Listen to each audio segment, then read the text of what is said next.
Did Meghan Markle really give birth to Archie Harrison, or has the royal family been hiding the truth from the world? That is the question shaking the foundations of Buckingham Palace, circulating in whispers across royal commentary shows, and igniting a storm on social media. It is the kind of revelation that sounds almost impossible, yet the evidence is now being placed squarely in the hands of Lady Colin Campbell, one of the most formidable insiders in the world of British royalty. And she isn't holding back. In a recent, explosive interview, Lady C revealed what many insiders have suspected but could never prove: emails, screenshots, and internal communications that suggest Meghan Markle may never have been admitted to any hospital during Archie Harrison's alleged birth. Before we continue, please hit the like button, subscribe to the channel, and turn on the notification bell for updates. Imagine the scene: a quiet hospital ward, nurses bustling between rooms, a life supposedly entering the world. The media reported it as a royal miracle, celebrated across tabloids and television screens worldwide.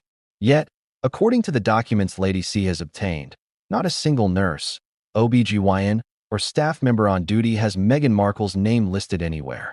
No admission records, no medical charts, no sign she ever walked through those hospital doors. How is it possible that a birth, so publicly celebrated, has no trace in the very place where births happen every day? This is not just another celebrity rumor. This strikes at the heart of the monarchy, at the relationship between the public and the palace, and even at the credibility of Meghan Markle herself. Lady C, who has spent decades investigating, researching, and exposing the inner workings of the royal household, has never made claims lightly. She has a reputation for uncovering truths that the palace would prefer to keep hidden, and in this case, her evidence is as meticulous as it is explosive. Why does this matter now? Because the story is no longer confined to whispers behind palace walls or speculative media commentary. The documents have leaked into public discussion, and for the first time, people are asking the question that no one dared speak aloud before.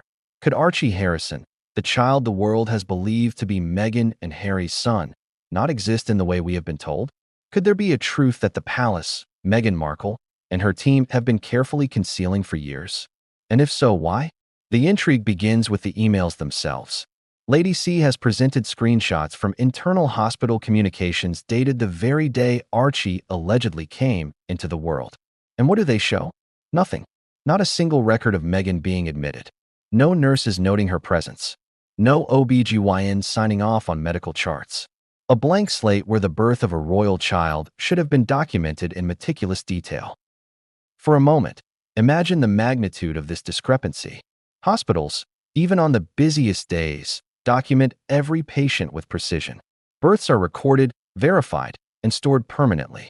And yet, in this case, there is a void. This revelation does not come lightly. Lady C herself explains the painstaking process she went through to verify the documents.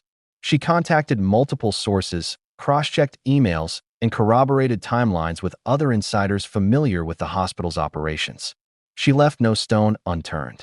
And while the palace has remained silent, Lady C's credibility is on the line. Her fury, her outrage, and her insistence on transparency are palpable. She isn't just presenting evidence, she is demanding answers. What does this mean for the public perception of Meghan Markle? The Duchess of Sussex has long been a figure of fascination, a mix of admiration, skepticism, and controversy. To some, she represents a modern, independent royal figure, challenging centuries of tradition. To others, she is a master of media manipulation, controlling narratives and orchestrating public perception to her advantage. And now, Lady C's revelations threaten to tip that balance dramatically. Could it be that the narrative we have consumed for years, the birth of Archie Harrison, celebrated with flowers, press releases, and public statements, was carefully crafted but entirely disconnected from reality? The story is layered with contradictions.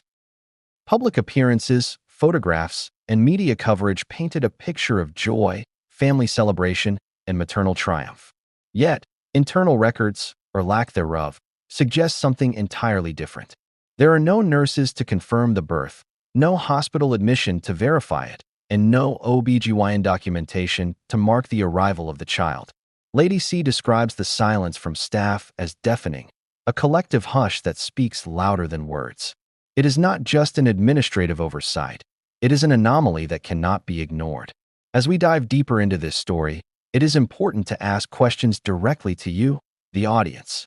How would you react if you discovered that a public figure, celebrated globally, might have presented a life event that never actually happened? Would it feel like a personal betrayal or a scandal too surreal to believe?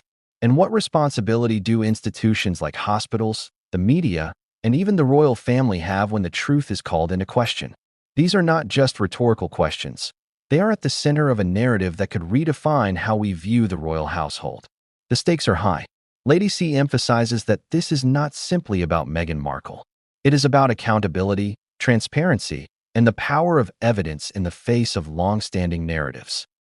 By presenting emails, internal hospital communications, and screenshots, she is not only challenging the story of Archie's birth, but also questioning the mechanisms through which public perception is shaped and controlled.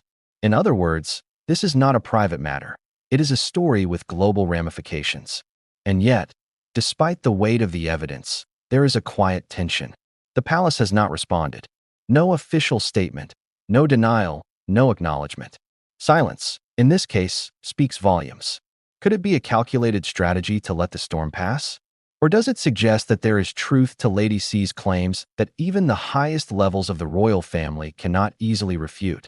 The ambiguity keeps the public engaged, questioning, and craving more details. To understand the full impact of this revelation, one must consider Lady C's history. She is not a casual commentator, but an investigator who has repeatedly uncovered truths the palace hoped would remain hidden. Her methodology is methodical, her sources are vetted, and her instincts have been proven accurate over decades of reporting. When Lady C speaks, the royal world listens. And now, armed with evidence from the very institutions where Archie's birth should have been recorded, she is bringing forward a narrative that could upend what millions have believed for years. Consider the emotional impact of this revelation. For loyal royal followers, the thought that a birth could be fabricated is shocking, even heartbreaking. For skeptics of Meghan Markle, it may feel like confirmation of long-held suspicions. And for the palace, this is a potential crisis, because the credibility of the monarchy relies heavily on public trust, transparency, and tradition. A single gap, a single unverified claim, can ripple outward, raising questions about other narratives, other events, and other members of the royal family. The public reaction is already beginning to unfold. Social media is ablaze with speculation, analysis, and outright disbelief. Royal experts, commentators, and journalists are dissecting every screenshot, every leaked email, and every word from Lady C's interview. Memes, headlines, and opinion pieces flood the internet, amplifying the story beyond traditional media channels.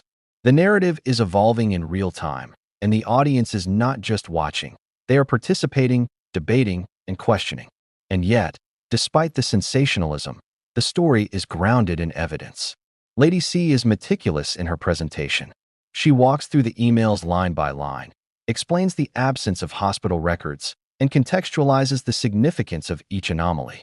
She does not rely on hearsay or speculation alone. She shows documentation, corroborates timelines, and challenges skeptics to confront the facts. It is a careful, deliberate, and explosive exposé that is difficult to dismiss. But perhaps the most compelling question is this: if Archie Harrison's birth was not documented as reported, then what else might be hidden? Could there be other aspects of the Sussex narrative that are similarly constructed? What is the broader implication for the royal family, the media, and public trust? Lady C's revelations open a Pandora's box of questions, each more provocative than the last, and each demanding answers that the palace has yet to provide. By the end of this introduction, one thing is clear. We are about to enter a story filled with intrigue, betrayal, and explosive revelations. Lady Colin Campbell has placed the evidence before the world. Emails, hospital communications, and insider insights point to a discrepancy that cannot be ignored.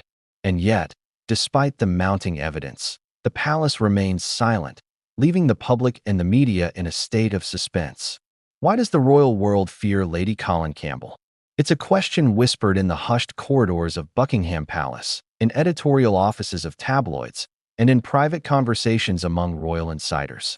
Lady C is not just a commentator. She is a force of nature in the world of monarchy investigations. She has spent decades peeling back layers of secrecy, revealing truths that the palace would rather bury, and exposing scandals that others wouldn't dare touch. And now, she has her sights set on one of the most sensational claims in recent history: Meghan Markle's alleged pregnancy and the birth of Archie Harrison. From the very start of her career, Lady C distinguished herself by refusing to follow the accepted narrative. While others accepted press releases and official statements as gospel, she dug deeper. Her methods are meticulous: interviews with staff, confidential sources, archived documents, and internal communications. Unlike many commentators, she doesn't rely solely on conjecture. She pieces together evidence like a master detective, connecting dots others didn't even realize existed. Her reputation isn't just for drama, it's for precision, courage, and an unwavering commitment to the truth. Her fame as a royal commentator is not accidental. Over the years, Lady C has exposed affairs, cover-ups, and hidden truths that shook the monarchy. She has confronted palace officials, challenged media outlets, and even faced lawsuits, yet she continues her work undeterred. She understands the stakes. She knows that the royal family is a world of appearances where silence and secrecy often mask reality. And she thrives in that environment, turning whispers into verifiable evidence. In her latest interview, Lady C is nothing short of incandescent. Her frustration with the palace's ongoing silence is palpable.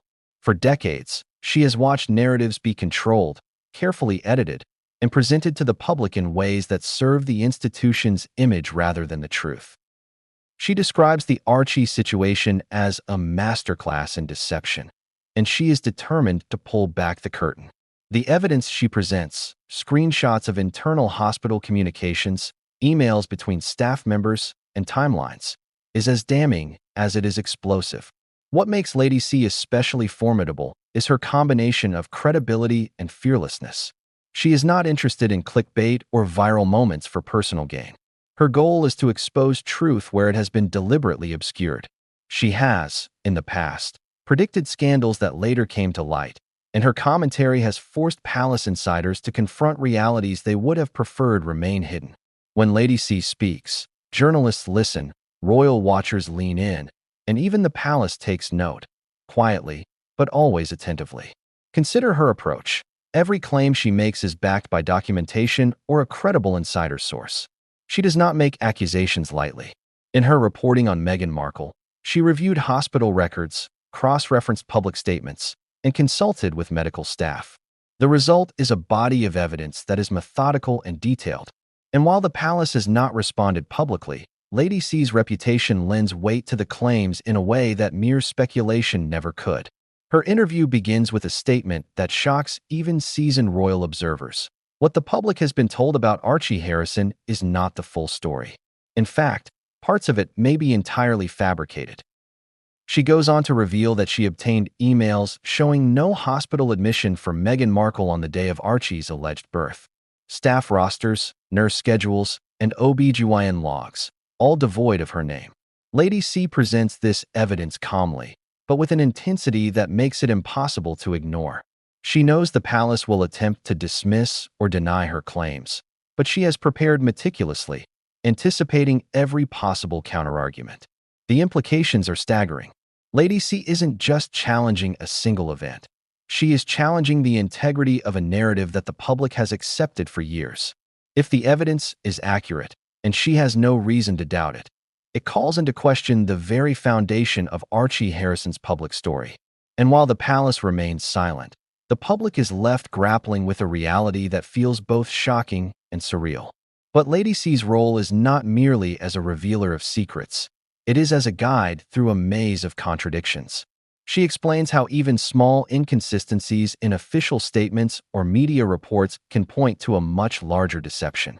For example, the timing of press releases, the phrasing of congratulatory messages, and the carefully curated photographs. All of these, when examined in light of the hospital communications, suggest a narrative carefully constructed to mask the truth. Lady C breaks down each element with the precision of a forensic analyst, highlighting discrepancies that the average observer would never notice. Her credibility is enhanced by her long history with the royal family. She has been both a commentator and an investigator, often operating in spaces where few outsiders are allowed. She has developed sources within the palace, hospitals, and media organizations, giving her access to information that is rarely public. This insider knowledge allows her to connect seemingly unrelated events, demonstrating patterns that point to deception. In this way, Lady C is not merely reporting on Meghan Markle. She is revealing the mechanics of royal information control.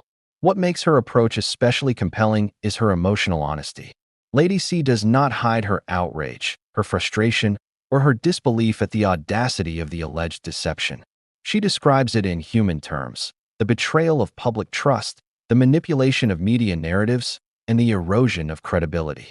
Her tone is dramatic but grounded, conveying urgency without sensationalism. It is this combination of credibility and emotional engagement that keeps viewers riveted, wanting to understand the next piece of evidence she will reveal. As she continues, Lady C reflects on the broader implications of her investigation. The Archie situation, she notes, is symptomatic of a larger trend: the construction of public personas that may not align with reality. While some may dismiss this as celebrity intrigue, she frames it as a critical issue of transparency, accountability, and institutional integrity. The monarchy, she explains, relies heavily on public perception.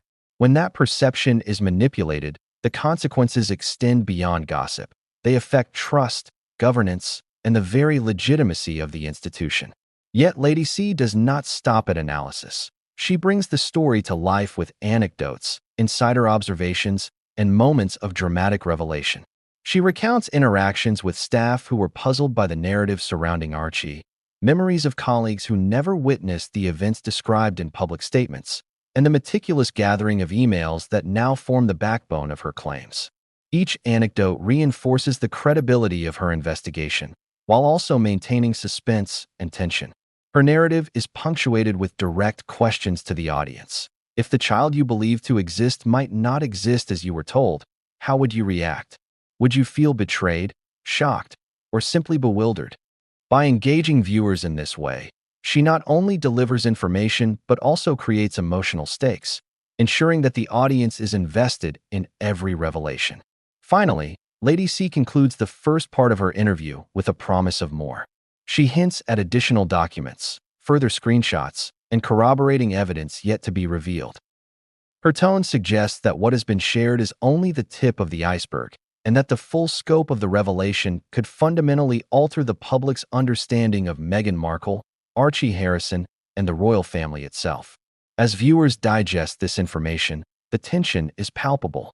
Lady C has positioned herself not merely as a commentator, but as a custodian of truth in a world dominated by narrative control. Her revelations set the stage for a deeper investigation, one that will take us through timelines, hospital records, insider testimonies, and media contradictions. By the end of this chapter, one thing is certain: Lady Colin Campbell is a force the royal world cannot ignore, and what comes next could change everything. Was Archie Harrison ever really born? It's a question that seems impossible, absurd even, until you start peeling back the layers of public statements, media coverage, and now, leaked internal documents. The story of Archie's birth has been presented to the world as a fairy tale royal moment: a young duke and duchess celebrating the arrival of a healthy baby, media flashes capturing the proud parents, and the world rejoicing alongside them. But the closer you look, the more cracks appear in the narrative, cracks that Lady Colin Campbell has been exposing with ruthless precision. Let's set the scene. The official timeline says that Meghan Markle gave birth to Archie Harrison on May 6, 2019. The Duke and Duchess announced the news with carefully orchestrated public statements. The media ran with it immediately: photographs, congratulatory messages from other royals, and headlines that framed it as a heartwarming moment of family joy. The coverage painted a perfect picture: Meghan, radiant and strong, delivering her first child, and Prince Harry, beaming with pride. Yet, as Lady C would reveal, the very institutions that should have recorded this event, the hospitals, the staff, and the medical personnel, have no record of it happening. Here's where the intrigue begins. Hospitals are meticulous when it comes to births, especially high-profile ones. Every patient is logged, every medical action documented, every nurse and doctor's name attached to the records. And yet, according to emails and internal communications obtained by Lady C, Meghan's name is nowhere to be found on the day of Archie's alleged birth. Not in staff schedules, not in admission logs, not in OB/GYN documentation. The hospital, which would have been under extraordinary scrutiny given the royal attention, shows no evidence that the birth took place. Consider the implications. If Archie's birth was not recorded, then what exactly happened? Lady C presents this not as speculation, but as a puzzle of contradictions. Public appearances, media photographs, and official statements all suggest a reality that does not align with the evidence. Nurses who were on duty have reportedly said they have no recollection of Meghan being admitted. Doctor schedules show no procedures or consultations involving her. Internal emails, the kind meant to coordinate patient care and hospital operations, contain no reference to her. And yet, the world was told a child had been born. The contradictions are striking.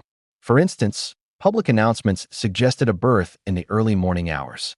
Yet the hospital staff emails on the same day indicate a normal day, routine procedures, and no extraordinary events that would accompany a royal birth.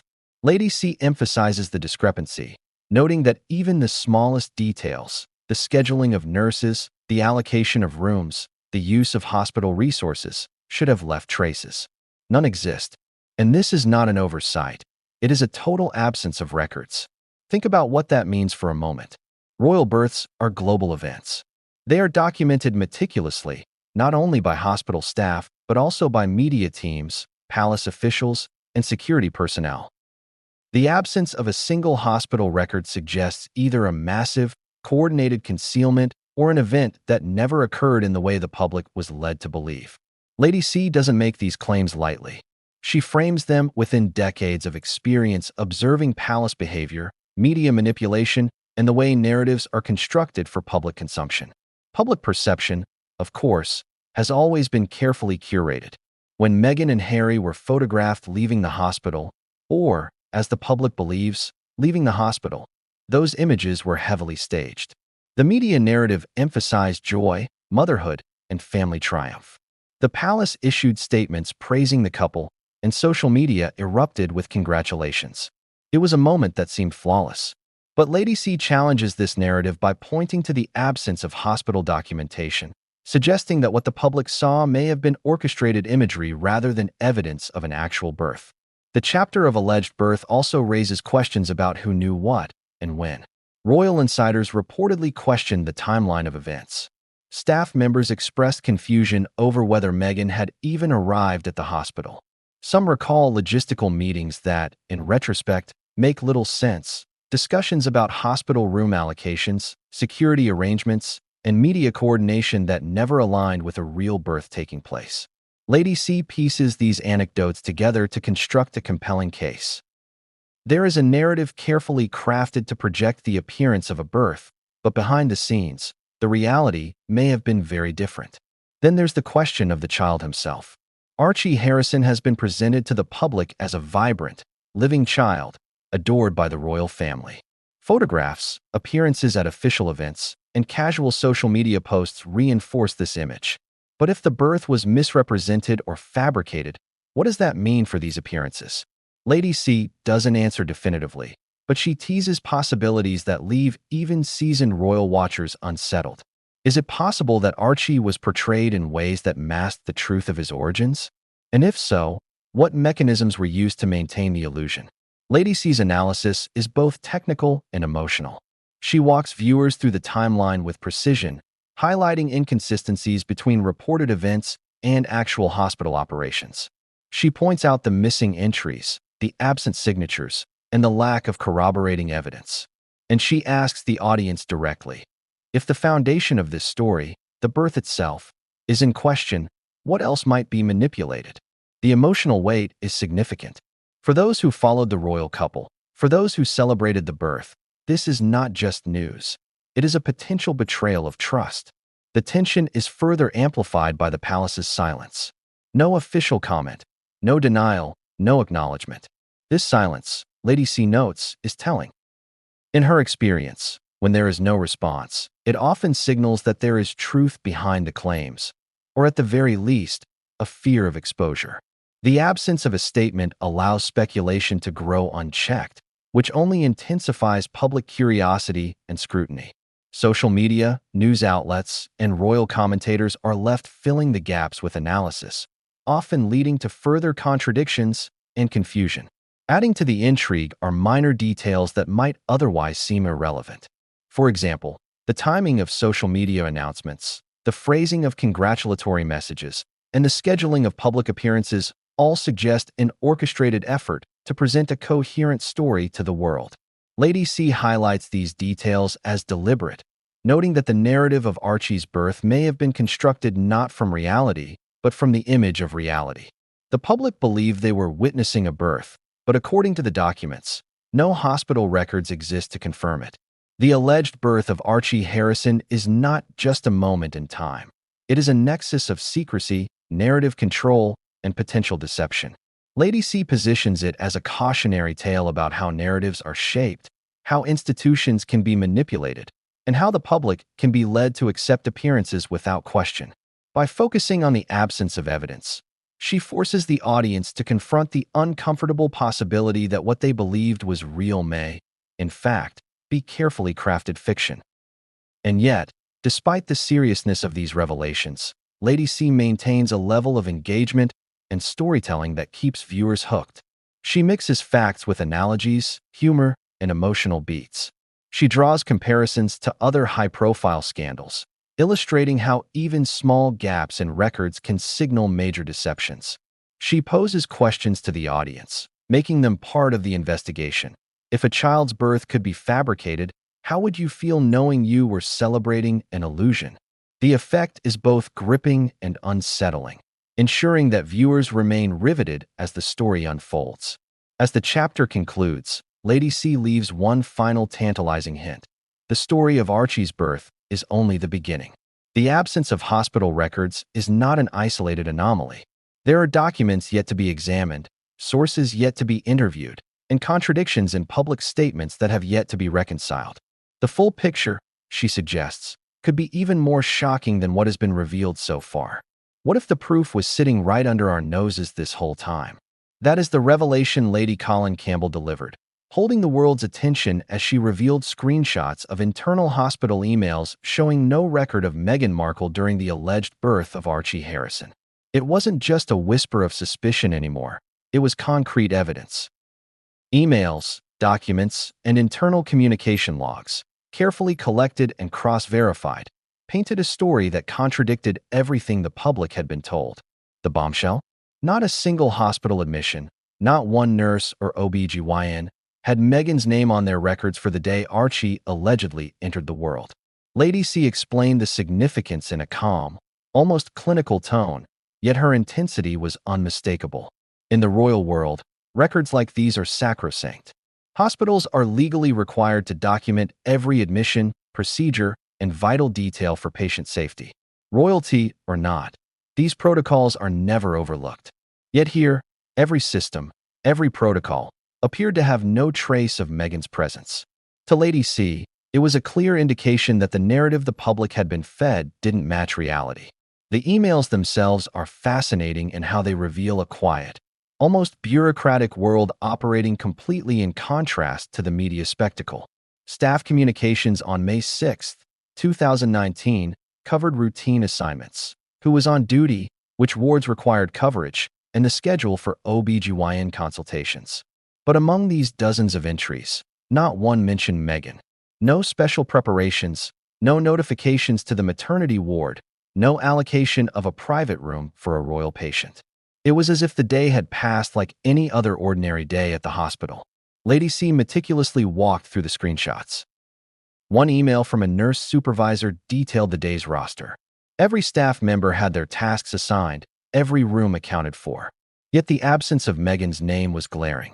Another email, sent between two OB/GYNs discussing scheduled deliveries, made no mention of a royal patient, despite the fact that such events would typically trigger heightened attention, extra security, and detailed coordination. Lady C pointed out each inconsistency with precision, asking the audience to imagine the improbability. How could a birth of such significance leave absolutely no trace? What makes these emails even more explosive is the context. The media and the palace had presented Archie's birth as a public milestone, complete with congratulatory statements, press releases, and public appearances. Yet the internal communications suggest a completely different reality, that no hospital staff on duty actually saw or interacted with Meghan that day. For Lady C, this is the smoking gun, the moment where speculation becomes evidence.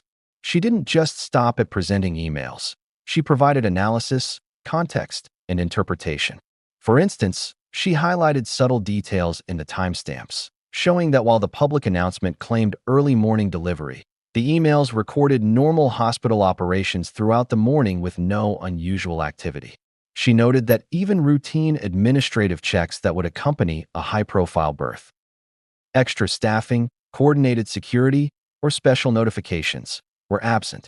These omissions, when taken together, formed a pattern that could not easily be dismissed. The emotional impact of these revelations is undeniable. For those who have followed Meghan and Harry closely, it challenges deeply held beliefs about their public narrative.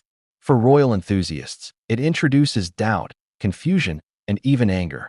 Lady C masterfully amplified this tension by framing the emails not as isolated documents, but as part of a broader puzzle of inconsistencies, gaps, and unanswered questions.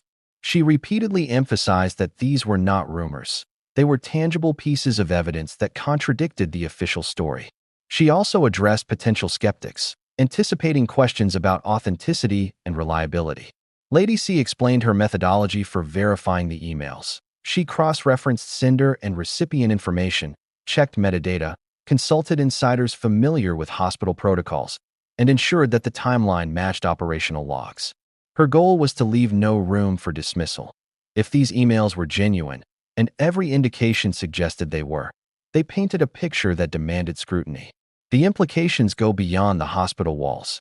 Lady C stressed that if Meghan's presence could be misrepresented in this context, the broader narrative of Archie's life and the couple's media story could be similarly shaped. It raises questions about how information is managed, who controls narratives, and how public perception can be influenced by selective evidence. In other words, the emails are more than just a discrepancy. They are a lens into the machinery of image management and narrative control in the royal sphere. What makes the bombshell even more compelling are the reactions it has elicited. Though the palace has remained silent, insiders who have seen the documents reportedly expressed shock and disbelief. Royal watchers across social media debated the authenticity and significance, dissecting every line of email for nuance, context, and implication. Lady C's interview catalyzed these discussions, turning speculation into analysis and rumors into a story with concrete evidence. The chapter also delves into the logistics behind the emails. Lady C explained that in high-security environments like hospitals handling royal patients, internal communication is both thorough and redundant. Every detail is logged, every assignment confirmed. Security protocols, privacy measures, and media coordination all require careful documentation. The absence of any record, therefore, is not a minor oversight. It is a glaring anomaly that suggests either intentional obfuscation or a narrative constructed elsewhere. To keep viewers engaged, Lady C punctuates her discussion with direct questions. If this evidence proves Meghan was never admitted, what does it say about the story we've been told for years? And if one aspect is fabricated, could there be others? She blends factual analysis with emotional appeal, inviting the audience to consider the personal, institutional, and cultural ramifications of the revelations. The storytelling also incorporates suspenseful analogies and humor to maintain engagement. Lady C compares the situation to a carefully staged movie set, where everything appears real, but the mechanics behind the scenes tell a different story. She uses contrast, irony, and dramatic phrasing to make the implications both understandable and compelling. Each segment builds tension, leading the audience toward the realization that the evidence is far more consequential than casual observers might imagine. Finally, the chapter ends with a cliffhanger, setting up the next layer of the exposé. Lady C hints at additional evidence she is prepared to release, documents that go beyond emails and touch on the orchestration of the public narrative. She teases the audience. If these emails shock you, wait until you see what comes next. Because what we've uncovered is only the beginning. The full story of Archie Harrison's alleged birth is far more intricate, far more deliberate, and far more explosive than anyone could have predicted. The leaked emails are a bombshell not just because they contradict the official narrative, but because they open the door to questions about credibility, transparency, and trust. Lady C has taken the first step in unraveling a story that has been carefully managed for years, showing the world that the documents behind the headlines may tell an entirely different tale. What does it mean when the palace stays completely silent? This is the question that dominates the latest revelations about Meghan Markle's alleged birth of Archie Harrison. Silence, in the world of royalty, is never neutral. It is a statement, a calculated decision, a signal to insiders, the media, and the public alike. And when Lady Colin Campbell revealed leaked hospital emails showing no record of Meghan's admission on the day of Archie's birth, the palace's silence became louder than any denial could ever be. The significance of this silence cannot be overstated. In normal circumstances, the palace is quick to release statements, correct misinformation, and manage public perception. They have teams of public relations experts, legal advisors, and communication specialists who are trained to address every scandal, rumor, or controversy.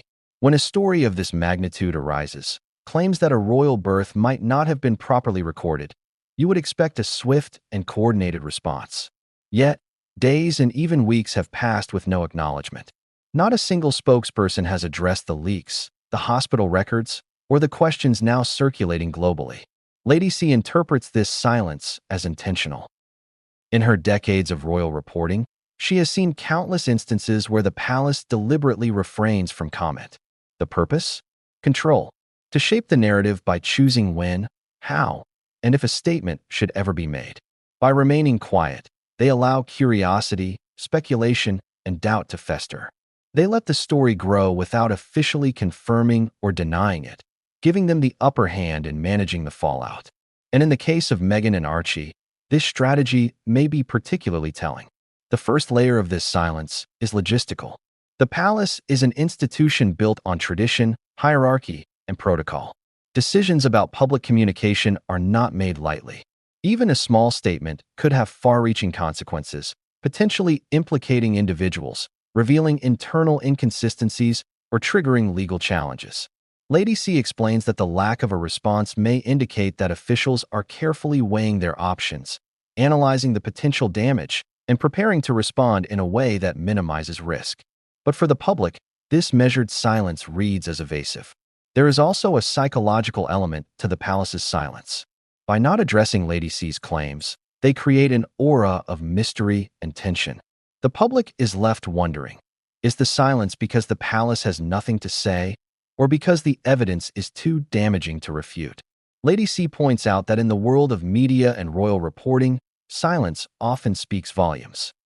It signals uncertainty, fear, or the acknowledgement that the truth might be difficult to defend. And for Meghan Markle, whose public image is tightly controlled, the absence of a palace response amplifies the scrutiny and raises more questions than answers. Lady C contrasts this silence with the palace's typical rapid response to other controversies. In past scandals, ranging from publicized affairs to leaked communications, the palace has issued immediate statements to deny or clarify events. Quick action serves to protect the institution, maintain public trust, and reassure staff and supporters alike. The fact that no response has been forthcoming in this case suggests that the stakes are unusually high. Lady C emphasizes that when the palace does eventually respond, it will likely be carefully scripted, calculated to minimize exposure, and designed to protect the monarchy while leaving key questions unanswered. Adding another layer of intrigue, Lady C discusses the internal reactions within the palace. Insiders who have seen the leaked emails reportedly expressed shock, disbelief, and concern. Staff members familiar with hospital operations and royal protocols have reportedly questioned how such discrepancies could exist. If the emails are accurate, and Lady C maintains that they are, then the palace's silence is not simply a public relations choice. It is a defensive maneuver to prevent further exposure. The lack of acknowledgement allows them to assess the situation privately, control access to information, and manage potential fallout before it spills into public view. The silence also has a media effect. By not speaking, the palace allows speculation to flourish, which can serve to discredit or confuse critics. Journalists, commentators, and social media users are left piecing together fragments of information, analyzing documents, and debating the authenticity of Lady C's claims. In this environment, uncertainty thrives. The public consumes the story, but without confirmation or denial from official sources. Every interpretation remains plausible.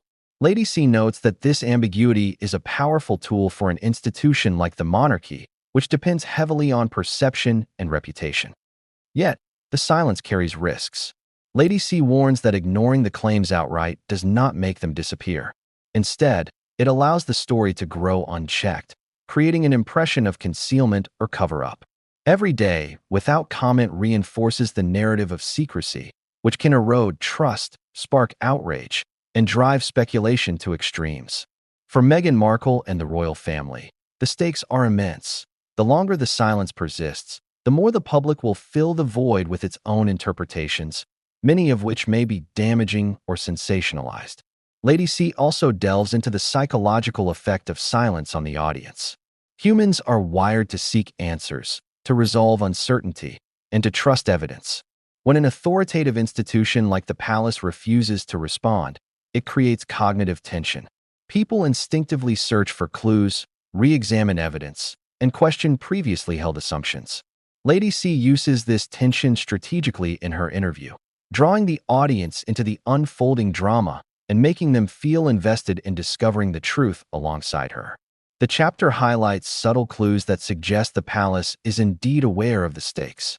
While no public statement has been made, there have been minor shifts in media coverage, carefully worded press releases, and controlled leaks that may serve to gauge public reaction. Lady C interprets these as indications that the palace is monitoring the situation closely, planning a response, and waiting for the right moment to release information that will protect its interests while leaving certain questions unanswered. Lady C also emphasizes the broader implications of the silence. It is not just about Archie or Meghan, it is about the institution itself. The monarchy relies on credibility, tradition, and a carefully managed public image.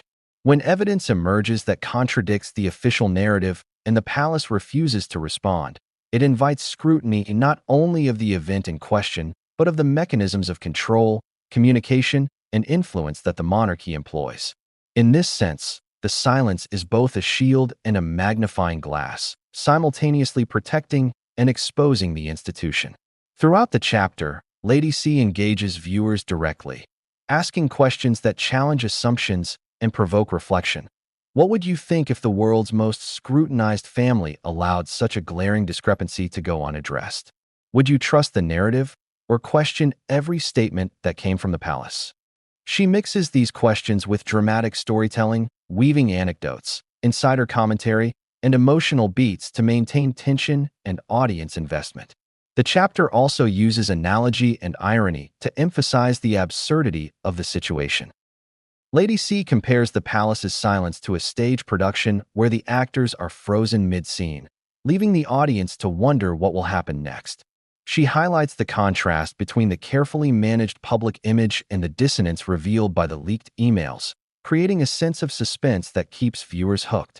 Finally, the chapter ends on a cliffhanger, setting up the next segment of the exposé. Lady C hints that the palace's silence is only part of the story, and that there are additional documents, testimonies, and evidence that could explain why the narrative around Archie Harrison was constructed the way it was. She leaves the audience with a question that will carry them into the next chapter. If the palace is staying silent now, what are they hiding? And what will they do when the full truth comes to light?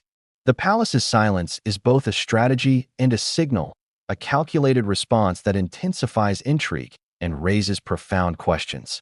Lady C has not only revealed a gap in the public narrative, but also illuminated the ways in which silence can shape perception, manipulate public attention, and conceal truth. And as the story unfolds, it becomes increasingly clear that this silence is the prelude to revelations far more explosive than anyone could have anticipated. The more you examine it, the more the timeline unravels. That is Lady Colin Campbell's central point as she begins to dissect the sequence of events surrounding Archie Harrison's alleged birth. To the casual observer, everything seemed straightforward. Meghan Markle goes into labor, delivers a healthy child, and the world celebrates. But when you examine the details, the announcements, the media coverage, the palace communications, and now, the leaked emails, a very different picture begins to emerge. Lady C calls it a timeline of deception, a carefully orchestrated sequence designed to present a narrative rather than reflect reality. It begins with the earliest public signs, the announcement of Meghan's pregnancy. The palace released statements confirming the news with precise timing, carefully managing every aspect of the story. Every detail, the phrasing, the timing, the imagery, was crafted to build anticipation and public interest. But Lady C notes that even these early announcements contained subtle inconsistencies. For example, the dates given for medical visits, ultrasound appointments, and health checks occasionally contradict other publicly available information. She argues that these inconsistencies may have been deliberately introduced to obscure the true timeline, making it harder for investigators to trace the sequence of events. Next comes the lead-up to the alleged birth. The public was told that Meghan had been admitted to the hospital late at night, in preparation for delivery. Paparazzi and media outlets reported sightings, while official statements suggested a quiet, private entrance into the facility. Yet the internal hospital emails obtained by Lady C reveal a starkly different picture. Staff rosters for that day show no special preparations, no extraordinary attention, and no record of a royal patient being admitted. The contrast between the public narrative and the internal communications creates an immediate tension, highlighting how carefully the story was managed for external perception. Lady C reconstructs the day itself in painstaking detail. According to public reports, the birth occurred in the early morning hours, followed by immediate announcements to the media. Photographs were taken, congratulatory messages issued, and social media flooded with images celebrating the newborn. But when juxtaposed against the hospital emails, the narrative falters. No nurse recalls seeing Meghan, no OBGYN documents her presence, and no admission forms exist. Lady C emphasizes that in a high-security environment like a royal birth, every detail would be logged meticulously. The absence of records is not just suspicious, it is extraordinary. The timeline of media coverage further complicates the story. News outlets reported the birth with precision, often citing unnamed palace sources. Photographs of the Duchess leaving the hospital were shared widely, suggesting a normal, documented birth. Yet Lady C raises a critical point. Appearances can be staged, photographs can be manipulated, and unnamed sources can be selective with the information they provide. She draws attention to the gap between visual evidence and institutional documentation, arguing that the sequence of public events may have been choreographed independently of any actual hospital admission. Adding to the intrigue are the palace's communications surrounding the birth. Statements were issued at specific intervals, designed to control the narrative and maintain public interest. Lady C points out that these communications were unusually precise in timing, content, and tone, so much so that they suggest prior coordination rather than spontaneous reaction. Every congratulatory message, every press release, and every media briefing appears to have been carefully timed to reinforce the perception of a legitimate, ordinary birth, even as the internal evidence paints a different picture. Lady C also examines inconsistencies in eyewitness accounts. Security personnel, staff members, and even palace officials have offered statements over time that occasionally contradict one another. For instance, some accounts place Meghan at the hospital at a certain hour, while others do not mention her presence at all. Lady C notes that when viewed collectively, these discrepancies form a pattern of confusion that is difficult to reconcile with a standard birth procedure. She suggests that this confusion may be intentional, a way to make it harder for outsiders to reconstruct the truth. The chapter then explores the broader implications of the timeline. Lady C emphasizes that this is not simply about a single event. It is about how narratives are constructed and maintained over time. The public's understanding of Archie Harrison's birth has been shaped by a combination of selective evidence, strategic communications, and careful timing. By analyzing the timeline, Lady C demonstrates how each piece of the puzzle, every announcement, every photograph, every email, was part of a coordinated effort to present a cohesive story, even if the underlying reality was more complex or entirely different. She also highlights the emotional impact of this timeline on the public. Fans, royal watchers, and casual observers alike have invested in the narrative, celebrating milestones and sharing in the joy of the alleged birth. By revealing discrepancies in the timeline, Lady C challenges these perceptions, creating tension and prompting the audience to reconsider what they believe to be true. She asks direct questions.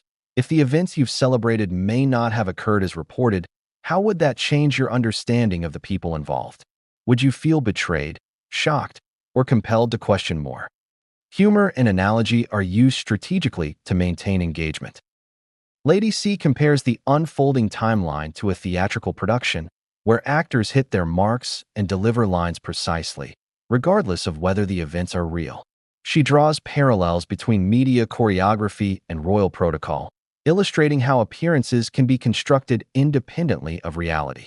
The effect is both entertaining and unsettling, keeping viewers engaged while emphasizing the seriousness of the discrepancies. Lady C also dives into the follow-up coverage, examining how media outlets reported post-birth events.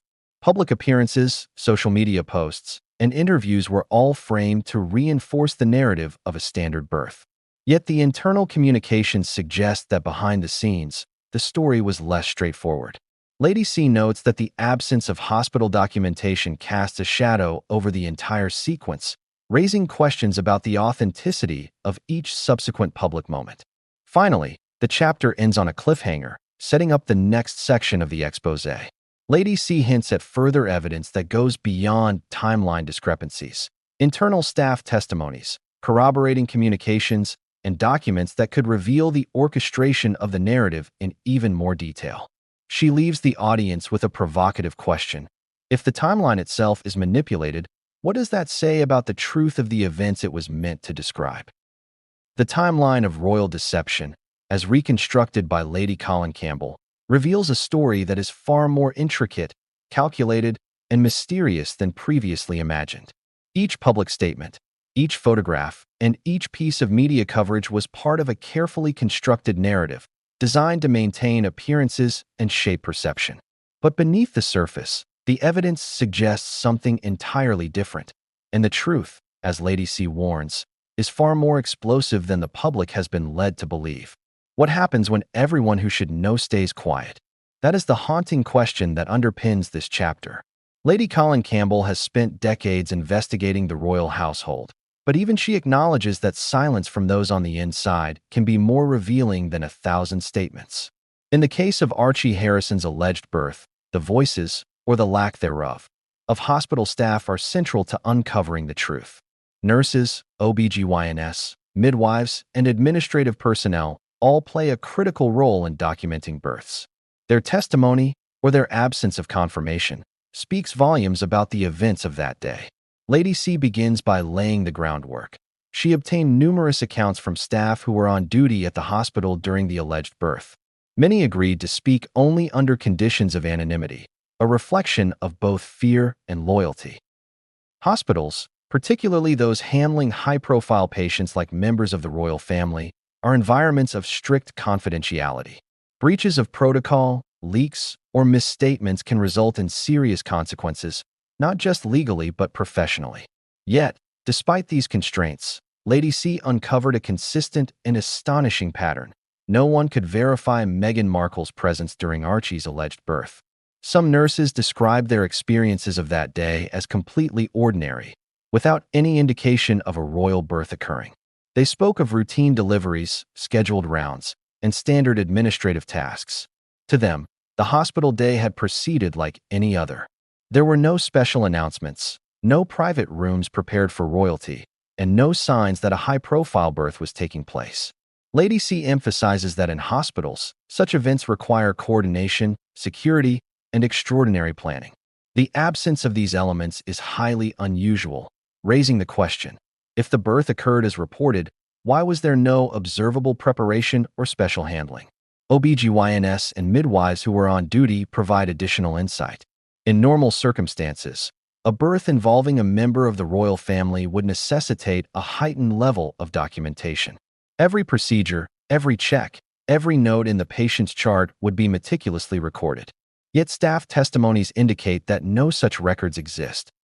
Doctors and nurses on duty recalled no extraordinary activity, no special consultations, and no official notifications of a royal delivery. Lady C points out that even in the absence of public acknowledgement, these internal documents and testimonies serve as a critical window into the reality, or lack thereof, of the birth.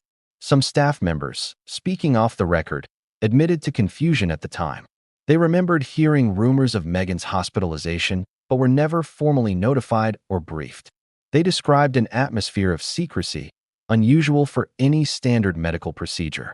Lady C interprets this as a deliberate measure to maintain public appearances while avoiding any paper trail that could contradict the constructed narrative.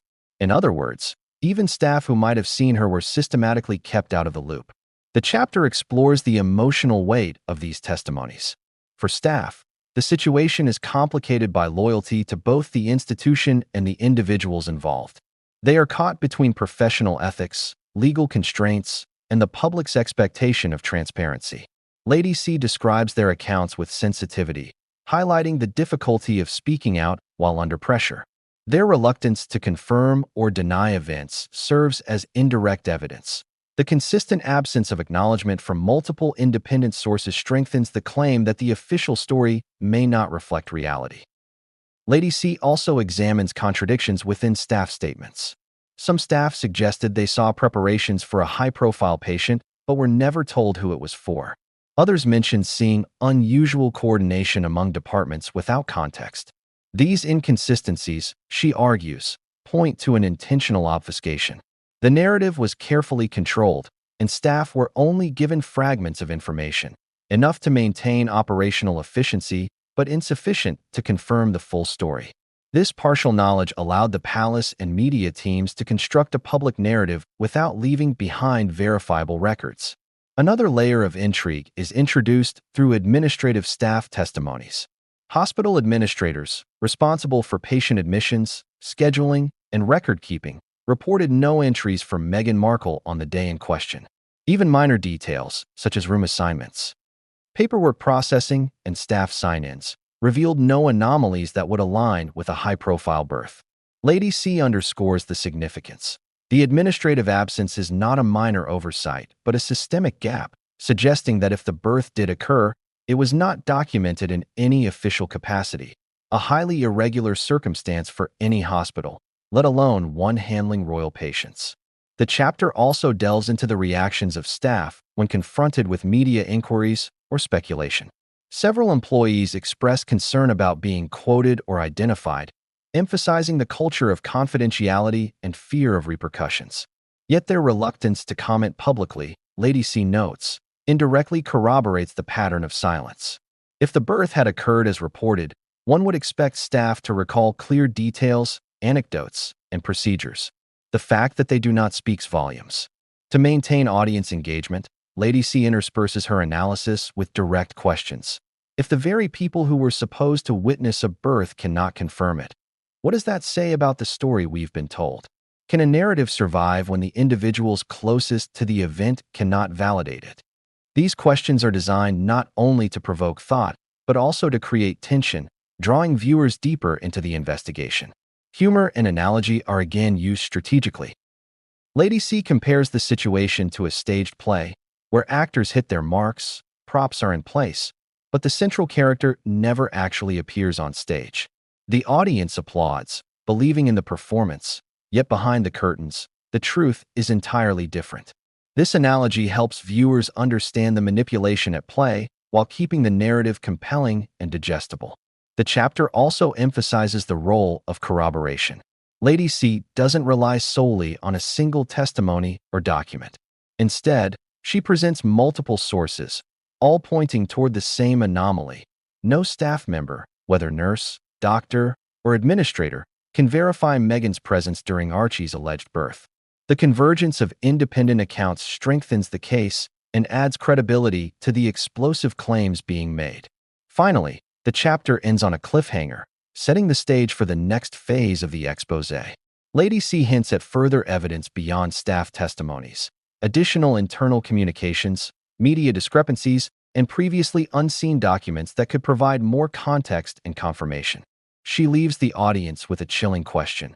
If the staff who should know nothing and the documents that should exist are both silent, then what else are we being kept from seeing?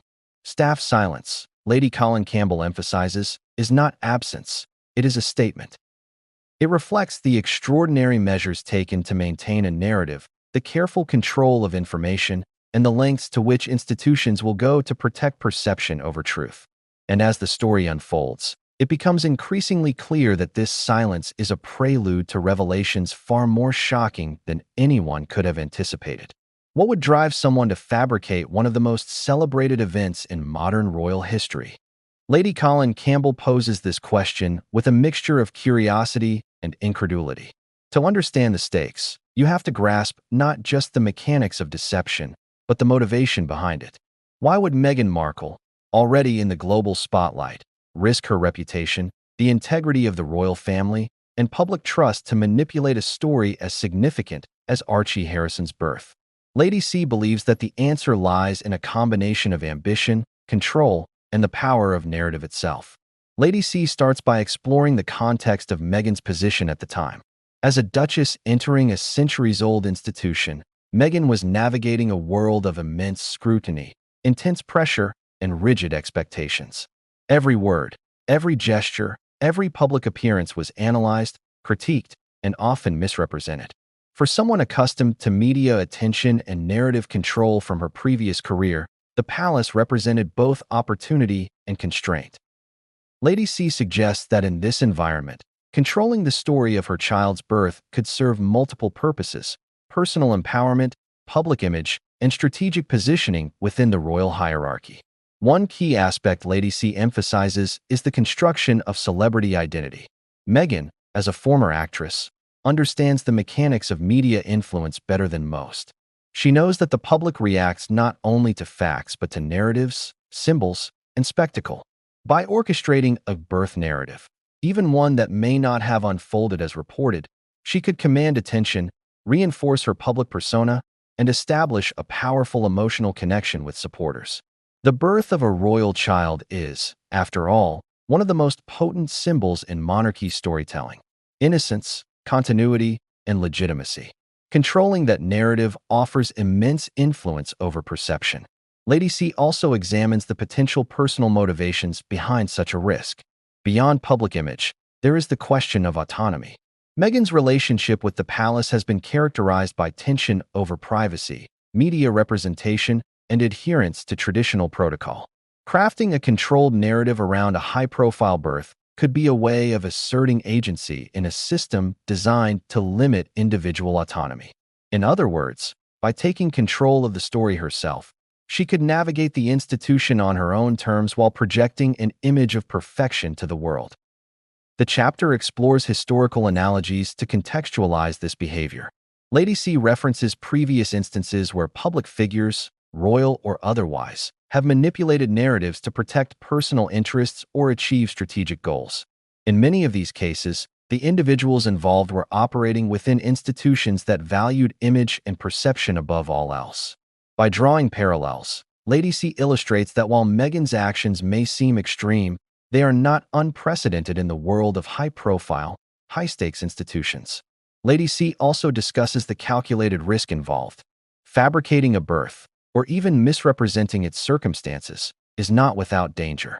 There are legal ramifications, the risk of exposure, and the potential loss of public trust. Yet she argues that the potential benefits, influence, narrative control, and the reinforcement of personal brand could outweigh these risks for someone willing to manage every detail meticulously. Every email, every photograph, every staged appearance could serve as a safeguard, creating a coherent public story even if the underlying reality diverged. A significant part of this chapter is devoted to exploring the mechanics of such narrative construction. Lady C explains how timing, media engagement, and public perception can be orchestrated to reinforce a desired story. For example, Carefully timed announcements, staged photographs, and strategic interactions with journalists all contribute to the creation of a narrative that feels authentic, even if the underlying events are manipulated. In the case of Archie's birth, Lady C suggests that these mechanisms were employed with precision, ensuring that the public would accept the story without question. The chapter also addresses the emotional stakes. Lady C emphasizes that for Meghan, controlling the narrative is not purely about image. It is also about legacy, perception, and influence. A royal birth is a symbolic moment, a milestone that defines public memory. By shaping that moment, she could cement her role in history, secure her position within the family, and influence how future narratives are constructed. The emotional investment in controlling such a story is profound, combining personal ambition with strategic calculation. Humor and analogy are again used to maintain engagement. Lady C compares the situation to a high-stakes chess game, where every move is calculated, every response anticipated, and every narrative angle exploited. She highlights the irony that the very institution designed to project stability and continuity can be influenced by the strategic manipulation of one determined individual. This analogy helps viewers understand the complexity of motivation while keeping the narrative compelling and relatable. Lady C also considers potential alternative explanations. Some may argue that media confusion, miscommunication, or logistical errors could account for the discrepancies in the birth narrative. Yet she dismisses these as insufficient. The pattern is too consistent, the coordination too precise, and the absence of evidence too significant. She argues that these factors point not to oversight but to deliberate orchestration, driven by a combination of ambition, strategic thinking, and an understanding of public perception. Direct audience engagement is woven throughout the chapter. Lady C poses provocative questions. If you were in a position of immense scrutiny, with every action analyzed and critiqued, how far would you go to control your narrative? Would you risk exposure for the sake of influence? For legacy? These questions not only provoke reflection but also deepen engagement, encouraging viewers to consider the motivations and psychology behind the alleged deception. Finally, the chapter concludes with a cliffhanger that bridges to the next segment of the exposé. Lady C hints that the motivations behind Meghan's actions are only part of the story. There are additional layers of media manipulation, insider complicity, and strategic communication that have yet to be revealed. She leaves the